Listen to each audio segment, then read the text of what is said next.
پیش خدمت ہے افسانوں کا مجموعہ وہ فسانے تیرے. تحریر اور آواز روحی فرخ.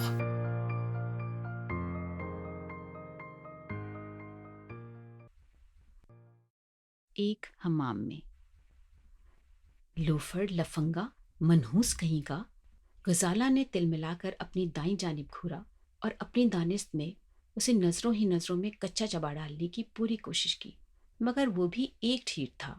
اسی طرح گلے میں پڑے رومال کو بل دیتے ہوئے مسکرائے گیا اور پھر ایک ادا سے اپنے تیل میں بھیگے ہوئے بالوں میں ہاتھ پھیر کر اس کی سمت دیکھ کر گنگنایا، یہ آنکھیں دیکھ کر ہم ساری دنیا بھول جاتے ہیں. یا میرے اللہ، بس کیوں نہیں آ چکتی؟ غزالہ نے بے بسی سے سوچا اور اس طرف دیکھا جہاں سے بس کی آمد متوقع تھی، مگر آج شاید بس نے بھی تہیا کر لیا تھا کہ اسے پورا آل انڈیا ریڈیو سنوا کر ہی دم لے گی. اس لال رومال والے نے بھی مہلت غنیمت جانی اور اپنی گلوکاری کا ایک اور جوہر دکھانے کے لیے کھنکار لگائی ہی تھی کہ قریب سے گزرتے ہوئے ایک آدمی کو دیکھ کر چپ سادھ لی. وہ جانتی تھی کہ یہ خاموشی صرف اس وقت تک ہی ہے جب تک وہ آدمی گزر نہیں جاتا، اس کے بعد پھر وہ ہوتی اور اس کے ریکارڈ. اور یہ کوئی آج کی بات نہیں تھی، پچھلے کئی مہینوں سے یہی معمول تھا. وہ صبح 8 بجے جب اپنی جاب پر جانے کے لیے بس اسٹاپ پر پہنچتی تو وہ وہاں پہلے ہی سے موجود ہوتا، میلی قمیص شلوار پر ربڑ کی چپلیں پہنے جن میں سے اس کے گندے پاؤں جھانک رہے ہوتے، تیل سے چپکائے گئے بال اور گلے میں پڑا سرخ رنگ کا رومال. قمیص شلوار کا رنگ تو کبھی کبھار بدل بھی جاتا، لیکن وہ رومال اپنی جگہ قائم رہتا. جب تک وہ بس اسٹاپ پر موجود رہتی وہ بھی کہیں کسی نہ کسی کونے یا کھمبے سے ٹیک لگائے موجود رہتا، منہ ہی منہ میں کچھ بولتا ہوا یا اپنے گانوں سے خود ہی محظوظ ہوتا ہوا. غزالہ کو معلوم تھا کہ وہ اس کا کچھ نہیں بگاڑ سکتی. اس کو کچھ کہنا اپنی ہی بے عزتی کروانا تھا. نوکری کرنا اس کا شوق نہیں بلکہ مجبوری تھی. اس قسم کے لوگوں سے ڈر کر اور گھبرا کر گھر میں بیٹھ جانے کی عیاشی وہ برداشت نہیں کر سکتی تھی، اس لیے کہ اس کے گھر کا چولہا اس کے دم سے ہی جلتا تھا. بیوہ ماں اور 2 چھوٹے بہن بھائی اسی کے سہارے جی رہے تھے، اس لیے اس لال رومالیے کو نظر انداز کر دینا ہی عقل مندی تھی، اور یہی اس نے اس وقت بھی کیا. گردن موڑ کر اور چہرے پر مزید سختی کا تاثر لیے وہ یوں بس کی راہ تکنے لگی جیسے گونگی اور بہری ہو. لیکن بس پر چڑھنے سے پہلے اس نے ایک اور قہر آلود نظر اس کمینے پر ڈالنی مناسب سمجھی. بس نے اسے اس کے آفس کے عین سامنے اتار دیا. صبح کے صرف 9 بجے تھے، مگر گرمی کا یہ عالم تھا کہ ابھی سے دھوپ میں شدت محسوس ہو رہی تھی. کئی منزلہ عمارت کے ایک فلور پر بنے آفس کا دروازہ کھولتے ہی اس نے سکون کا سانس لیا. اندر کا ماحول اے سی نے خنک کر رکھا تھا. سخت گرمی کے بعد اسے یہ خنکی اتنی بھلی لگی کہ وہ سب کچھ بھول گئی. اس کے چہرے پر بشاشت آ گئی.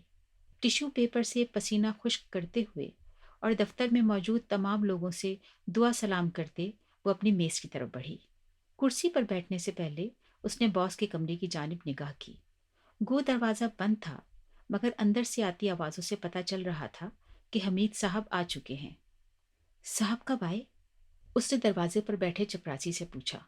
جی تھوڑی دیر پہلے ہی آئے ہیں، 2 بار بلا چکے ہیں آپ کو، آپ ابھی چلی جائیں، اس نے جواب دیا. اس نے گھبرا کر اچھا کہا، پھر جلدی سے منہ پر آئی اپنی لٹوں کو پیچھے کیا، دوپٹہ اچھی طرح اپنے شانوں پر جمایا اور پینسل نوٹ بک لے کر اٹھ کھڑی ہوئی. دروازے پر دستک دینے سے پہلے اس نے ایک بار پھر تنقیدی نظروں سے اپنا جائزہ لیا اور پھر ایک ہلکی سی مسکراہٹ لبوں پر لاتے ہوئے دستک دی. آئیے. اندر سے کسی نے انتہائی شیریں اور مہذب لہجے میں جواب دیا. یہ حمید صاحب تھے. اوہ ہیلو مس غزالہ، آئیے آئیے. اس کو اندر داخل ہوتے دیکھ کر انہوں نے بہت خوش دلی سے کہا.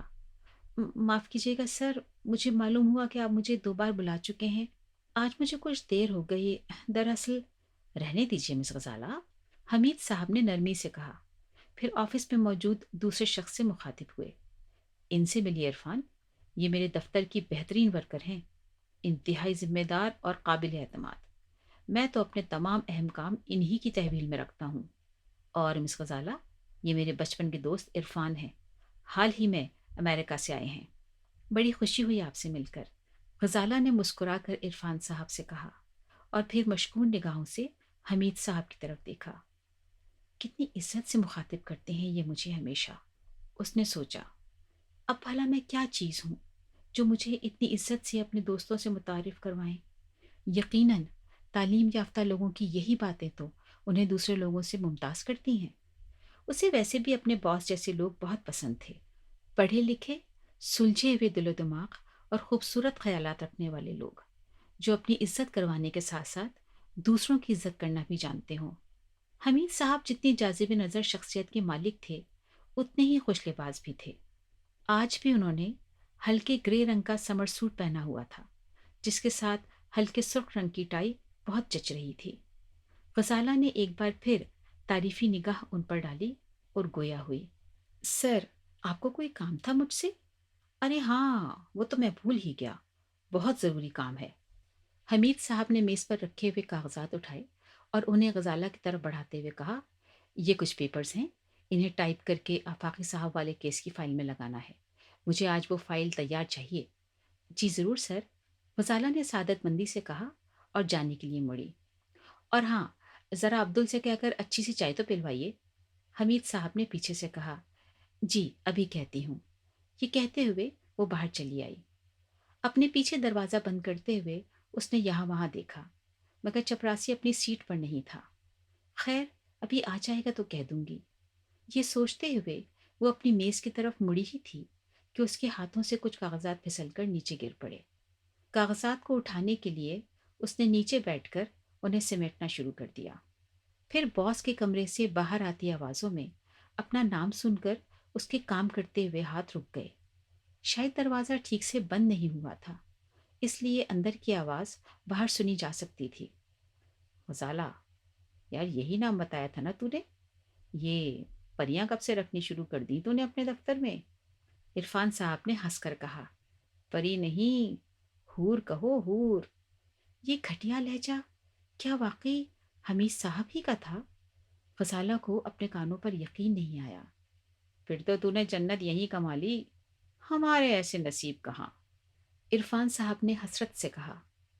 بس یار، قسمت ہے، غریب سی لڑکی ہے بیچاری، بس میں آتی جاتی ہے، انتہائی مجبوری میں نوکری کر رہی ہے۔ حمید صاحب اس کی نمائش پر بڑے مسرور تھے۔ اور تو اس مجبوری کا فائدہ اٹھاتا ہے؟ عرفان صاحب نے ہنس کر کہا۔ ہائے ہائے، کیا غزالی آنکھیں ہیں ظالم کی۔